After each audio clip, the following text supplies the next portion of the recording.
Jumpa lagi di Fast Talk, channel yang membahas mengenai keuangan, bisnis, dan juga investasi. Terima kasih pada Bapak Ibu sudah klik video ini.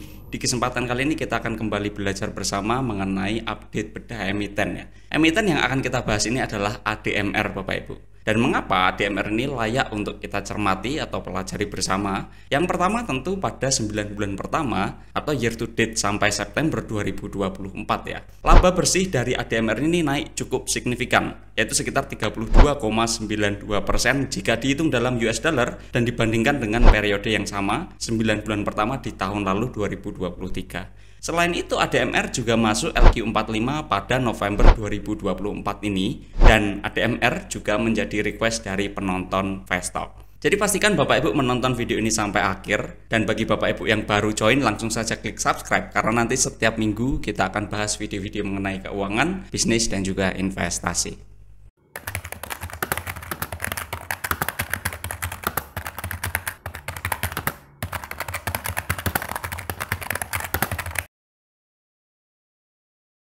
Tujuan dari video ini adalah kita ingin mengupdate informasi terkait strategi bisnis, laporan keuangannya, analisis kuantitatif, serta valuasi bisnisnya. Dan ada baiknya Bapak Ibu juga menonton video bedah emiten ADMR yang sebelumnya sudah kita sajikan, supaya Bapak Ibu mendapatkan gambaran yang lebih solid.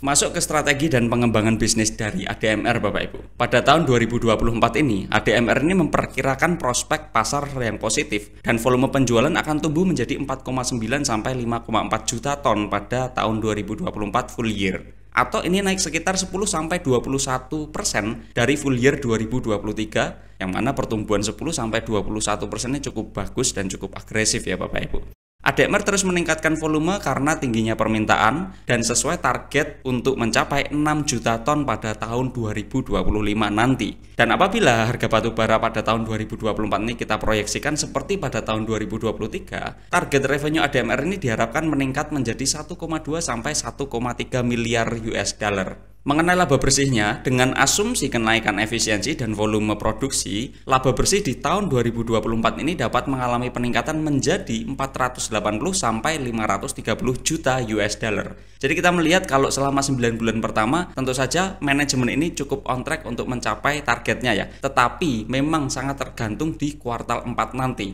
Karena di tahun lalu, kuartal 4 tuh punya kontribusi yang cukup signifikan terhadap kinerja full year 2023. Untuk mencapai target tersebut ada 3 poin besar yang akan dijalankan oleh manajemen ya. Yang pertama adalah peningkatan volume produksi dan juga penjualan.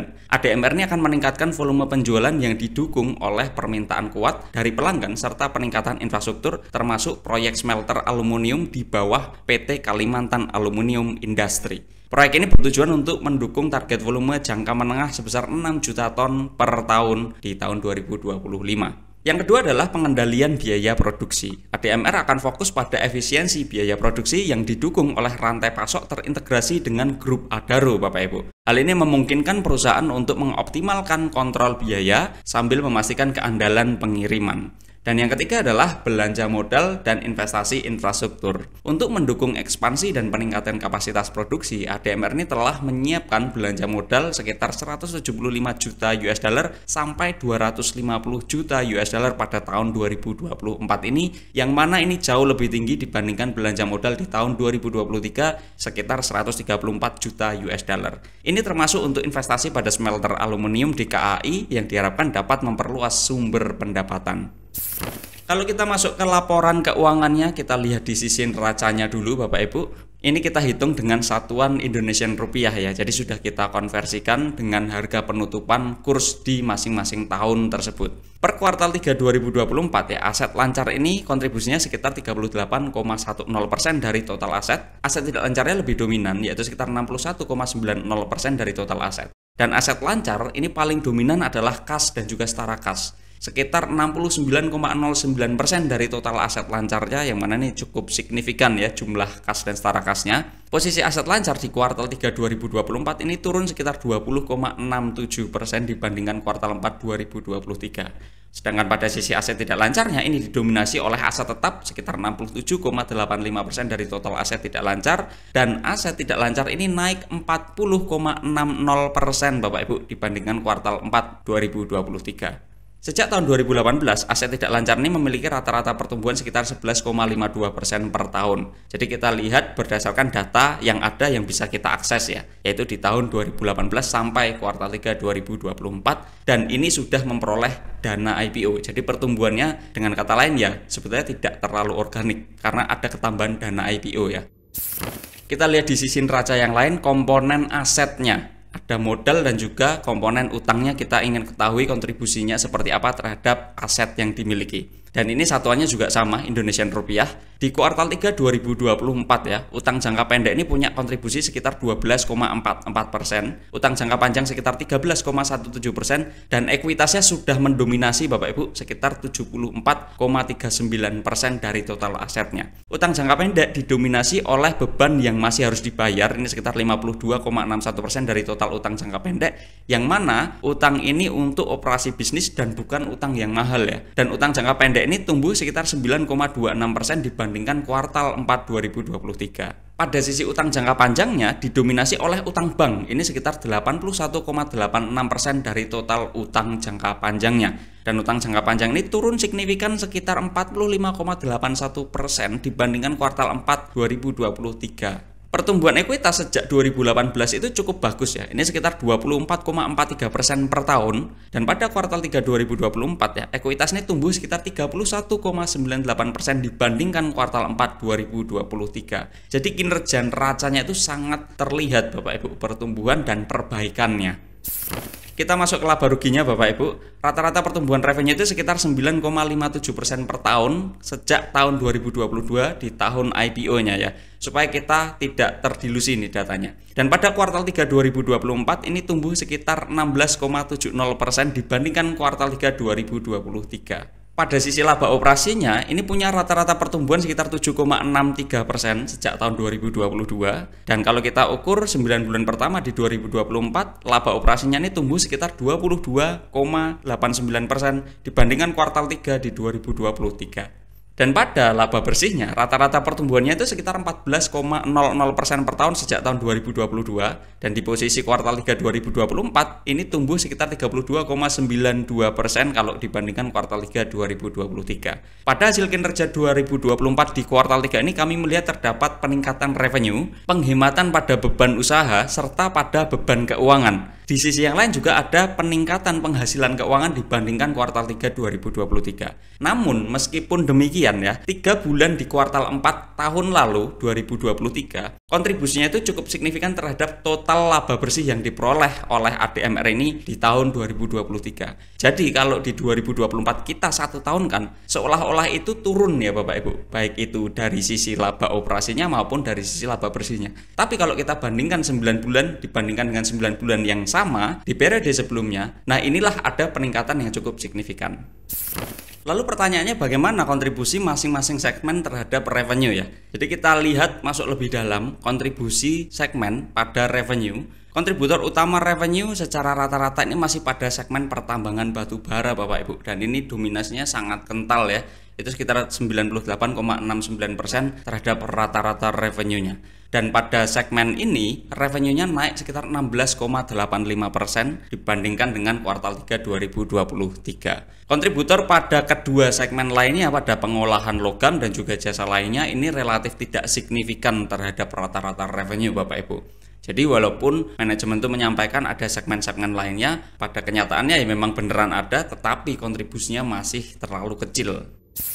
Kalau kita bedah lebih dalam mengenai kontribusi beban dan biaya, kita hitung sampai kita peroleh laba periode berjalan ya Bapak Ibu ya. Dan kontributor terbesar ini pada total beban dan biaya ya sudah jelas pada COGS atau pada beban pokok pendapatan. Ini sekitar 76,06% dari total beban dan biaya, terutama untuk jasa pertambangan dan royalti kepada pemerintah. Beban pokok pendapatan ini tumbuh sekitar 18,59% pada kuartal 3 2024 kalau kita bandingkan dengan kuartal 3 2023. Dan kontributor berikutnya pada total beban dan biaya adalah beban pajak penghasilan ya. Ini sekitar 16,62% dari total beban dan biaya, dan beban pajak penghasilan ini tumbuh sekitar 24,20% pada kuartal 3 2024 dibandingkan dengan kuartal 3 2023. Artinya adalah yang disumbangkan oleh ADMR untuk negara kita ini sebenarnya sangat tinggi ya, karena ada untuk royalti pemerintah Dan yang kedua adalah beban pajak penghasilan. Ini kan masuk ke negara semua nih.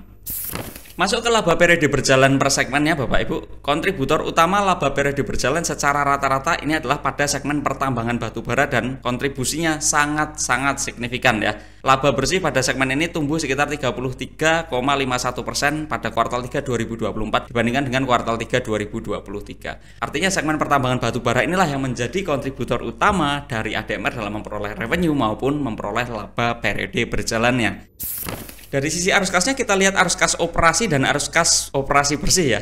Arus kas operasi ini selalu bernilai positif bahkan sebelum IPO ya. Tetapi memang data-data sebelum IPO arus kasnya itu berfluktuasi pada tingkat yang relatif rendah. Sedangkan pada tahun 2022 ke atas arus kas operasinya memang relatif tebal. Dan arus kas operasi bersih ini juga secara relatif cukup bagus sejak tahun 2022 Bapak Ibu. Jika dihitung lebih dalam ya, rata-rata free cash flow per share itu sekitar Rp105,28 per lembar ya. Meskipun data analisis dari arus kas ini masih relatif sedikit Bapak Ibu.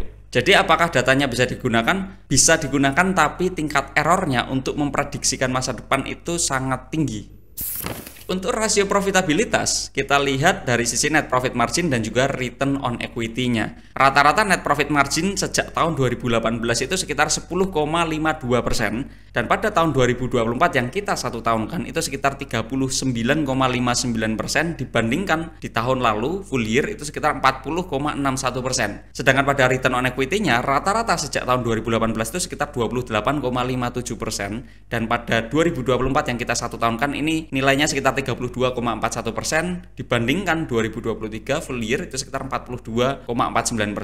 Memang ada penurunan di tahun ini ya profitabilitasnya dibandingkan tahun lalu, tetapi kalau kita kategorikan ya masih sangat tinggi ya net profit margin dan juga return on equity-nya. Dan tambahan informasinya semenjak IPO di 2022 ya, tingkat profitabilitas ADMR ini memang secara relatif cukup stabil dan berada pada tingkat profitabilitas yang tinggi Bapak Ibu. Masuk ke rasio aktivitasnya Bapak Ibu, ADMR ini memiliki waktu sekitar 49 sampai 63 hari untuk mengubah persediaan menjadi penjualan, yang mana ini masih cukup efisien ya. Dan ADMR punya piutang usaha dengan waktu penagihan menjadi kas itu sekitar 32 sampai 61 hari, dan ini ada perbaikan dari 2023 dibandingkan 2024. Sedangkan ADMR memiliki waktu sekitar 24 sampai 41 hari untuk membayar utang usahanya. Ya secara garis besar aktivitas bisnis ADMR ini masih berada pada tingkat yang relatif efisien. Masuk ke rasio likuiditas Bapak Ibu, semenjak IPO di tahun 2022 ya, risiko dari rasio likuiditas ADMR ini selalu berada pada tingkat risiko yang relatif moderat ke arah rendah. Karena nilai quick ratio-nya saja tuh selalu di atas 265% nih sejak tahun 2022. Manajemen ini terbukti mampu menjaga likuiditas perusahaan dengan baik. Tadi pun kita lihat ekuitasnya itu relatif tumbuh, asetnya juga relatif tumbuh, utangnya relatif turun kan. Ya kita masuk lebih dalam pada rasio solvabilitas ya. Ini terbukti ya debt equity ratio dari tahun 2022 ke 2024 ini memang ada penurunan yang cukup signifikan secara gradual tuh. Dan sejak IPO tahun 2022, risiko dari rasio solvabilitas dari ADMR ini secara relatif berada pada tingkat risiko yang relatif moderat ke arah rendah dengan tren perbaikan yang sangat kentara nih Bapak Ibu. Nah, kita masuk ke valuasinya Bapak Ibu. Bagaimana dengan valuasi dari ADMR? Apakah sekarang ini harganya relatif murah atau sudah kemahalan? Apakah ada perubahan perhitungan valuasi dibandingkan perhitungan yang pernah kita sajikan? Ya memang data yang sebelumnya kita sajikan itu cukup optimis ya. Dan di sini kita menggunakan data yang relatif moderat lah. Kita hitung dengan dua metode yaitu discounted cash flow dan juga price brand. Pada perhitungan discounted cash flow per share ini kita ganti dengan earning per share. Dan estimasi earning per share itu sekitar Rp164,37 per lembar saham. Discount rate-nya 18 dan growth rate-nya ini menggunakan rata-rata sekitar 9,57% per tahun. Terminal growth rate kita gunakan rata-rata sekitar 1%. Dan hasil perhitungannya valuasi dengan discounted cash flow ini sekitar Rp1.329 per lembar sahamnya. Sedangkan kalau menggunakan price brand dengan asumsi estimasi earning per share yang sama di Rp164,37 per lembar saham, rata-rata PE rasio sekitar 10,13 dan PE rasio pada 10,13 ini ya sedikit agak tinggi lah kalau untuk bisnis komoditi ya. Dan hasil perhitungannya sekitar Rp1.665 per lembar saham. Di harga 11 November 2024 harganya di Rp1.350 per lembar saham. Ya, kalau kita kategorikan sebetulnya berada pada kisaran valuasi bisnisnya sekitar 1.300 sampai 1.600 itu cukup masuk akal untuk dibeli ya Bapak Ibu. Tetapi memang dengan catatan margin of safety-nya jadi lebih tipis nih. Kesimpulan dari diskusi kita pada siang hari ini adalah yang pertama, per kuartal 3 2024 ya, ADMR ini memiliki neraca yang cukup solid. Neracanya bagus Bapak Ibu, dan revenue, laba operasi serta laba bersih ini secara relatif tumbuh dibandingkan kuartal 3 2023 karena ada serangkaian faktor seperti peningkatan revenue dan efisiensi pada beban operasional. Arus kas operasinya ini positif dan arus kas operasi bersih juga cukup tebal. Dividen sampai saat ini belum ada yang dibagikan. Dan di harga saat ini 1.350 kami rasa ADMR berada pada valuasi bisnisnya.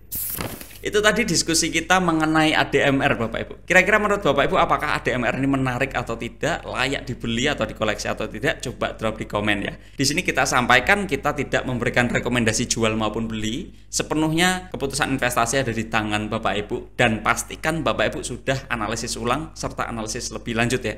Karena setiap tindakan investasi itu mengandung risiko Bapak Ibu. Kita ucapkan terima kasih juga pada Bapak Ibu sudah berkontribusi terhadap channel ini melalui Vestok Supporter, melalui Super Komen dan juga Super Thanks, atau melalui dengan menonton video ini dan membagikan video ini, dan dengan bentuk support yang lainnya ya Bapak Ibu, karena bentuk support kan cukup banyak. Sampai bertemu di video selanjutnya Bapak Ibu, terima kasih dan selamat siang.